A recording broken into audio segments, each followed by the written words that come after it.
그런즉 너는 이스라엘 족속에게 이르기를 주 여호와의 말씀에 너희는 마음을 돌이켜 우상을 떠나고 얼굴을 돌려 모든 가증한 것을 떠나라.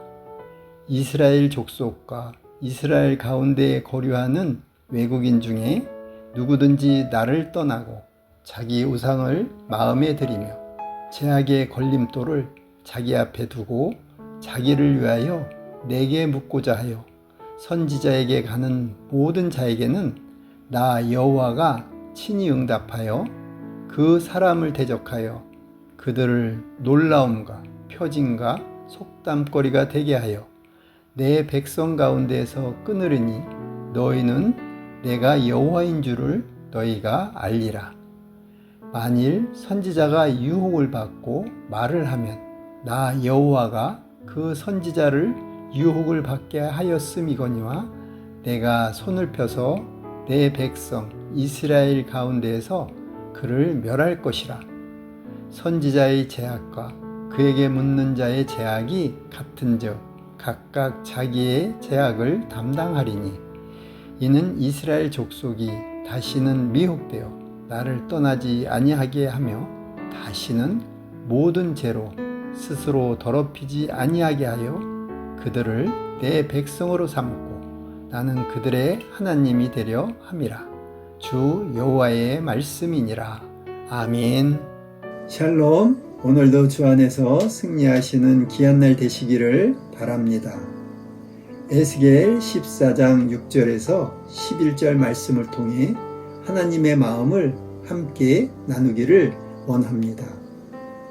오늘 본문에는 포로로 끌려와 바벨론에 머무는 이스라엘 장로들 가운데 몇 사람이 에스겔 선지자에게 찾아와 하나님의 말씀을 듣고자 합니다. 겉으로 보기에는 경건한 태도로 하나님의 뜻을 구하는 모습이지만 하나님은 그들의 마음을 꿰뚫어 보셨습니다. 하나님께서 밝히 드러내신 것은 이들이 마음에 자기 우상을 품고 있다는 사실입니다.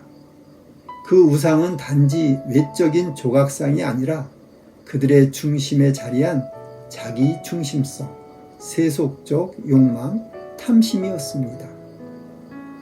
하나님은 그들에게 분명히 말씀하십니다. 그 우상의 수요대로 내가 보응할 것이다. 이는 하나님께서 우상을 마음에 품은 이들을 용납하지 않으신다는 선언입니다. 동시에 하나님은 이들이 왜곡된 신앙을 가진 채 말씀을 들으려 하는 태도를 책망하십니다. 하나님의 말씀은 단순한 조언이나 점괘가 아니라 삶을 변화시키고 중심을 바꾸는 생명의 말씀입니다.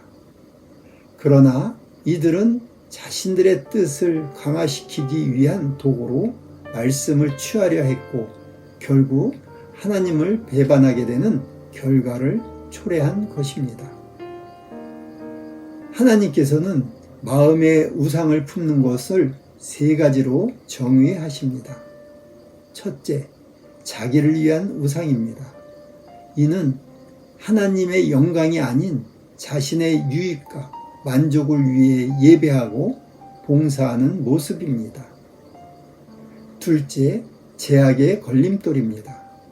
하나님 나라를 향한 믿음의 여정에 걸려 넘어지게 만드는 모든 것이 여기에 포함됩니다. 셋째, 하나님 보시기에 가증한 것, 다시 말해 하나님께서 도저히 견디실 수 없는 혐오스러운 죄입니다.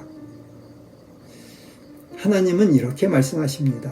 너희는 마음을 돌이켜 우상을 떠나고 얼굴을 돌려 가증한 것을 떠나라. 이것은 단순한 행동의 변화가 아니라 마음의 회개와 방향의 전환을 요구하시는 말씀입니다. 하나님은 우리가 두 마음을 품고 하나님도 섬기고 세상도 따르려 하는 것을 결코 기뻐하지 않으십니다. 이 경고는 그저 두려움을 주려는 것이 아닙니다. 오히려 하나님은 징계를 통해 우리를 깨닫게 하시고 다시 하나님의 백성으로 회복시키기 원하십니다. 그들을 내 백성으로 삼고 나는 그들의 하나님이 되려 함이니 이것이 하나님의 목적입니다. 심판은 회복을 위한 사랑의 징계이며 하나님은 지금도 우리를 향한 그 사랑의 눈으로 기다리고 계십니다. 사랑하는 큰습드림교회 성도 여러분, 오늘 이 말씀 앞에서 우리의 마음을 돌아보시기 바랍니다. 겉으로는 예배하고 기도하고 봉사하는 자로 보일 수 있으나 마음 깊은 곳에 여전히 세상적인 욕망, 명예욕, 물질욕, 교만함, 탐심이 자리를 잡고 있지는 않는지 성령의 빛으로 비추어 보아야 합니다. 하나님은 우리 마음의 중심을 원하십니다. 우리는 하나님 앞에서 싸워야 합니다. 내 마음을 자꾸 비우고 정결하게 하고 세상의 것으로 채워졌던 마음을 말씀과 성령으로 다시 채워야 합니다.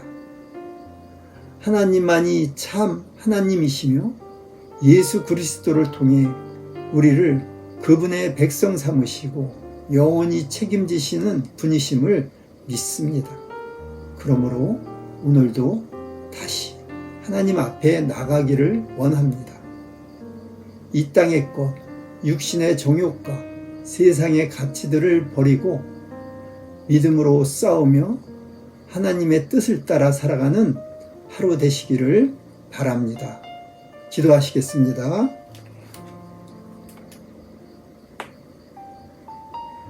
사랑과 은혜가 많으신 하나님 아버지, 에스겔의 마음을 통해 우리의 마음을 비추어 주시니 감사합니다. 우리가 겉으로는 예배하고 말씀을 구하나 마음속 깊은 곳에 우상을 품은 채 주님 앞에 나아온 적은 없었는지 되돌아봅니다. 우리의 마음에 자리 잡은 자기 중심과 탐심, 세상적인 욕망을 주의 성령으로 태워 주시옵소서. 두 마음을 품은 어리석음을 버리게 하시고 오직 순전한 믿음과 겸손한 마음으로 주님만을 섬기게 하옵소서. 오늘도 우리를 책망하시되 그 사랑 안에서 다시 회복시키려는 주님의 뜻을 받아들이게 하옵소서. 예수 그리스도 안에서 우리를 백성으로 삼으시고 영원히 책임지시는 주님, 오늘도 말씀 붙잡고 믿음의 길을 걷게 하시며 우리 큰습드림교회 모든 성도들이 하나님의 마음에 합한 자로 살아가게 하옵소서. 예수님의 이름으로 기도드립니다. 아멘. 이어서 공동 기도 제목과 담임 목사님의 영육의 강건함과 사랑하는 큰습드림교회를 위해, 나라를 위해, 또 각자의 개인 기도 제목으로 계속 기도하시겠습니다.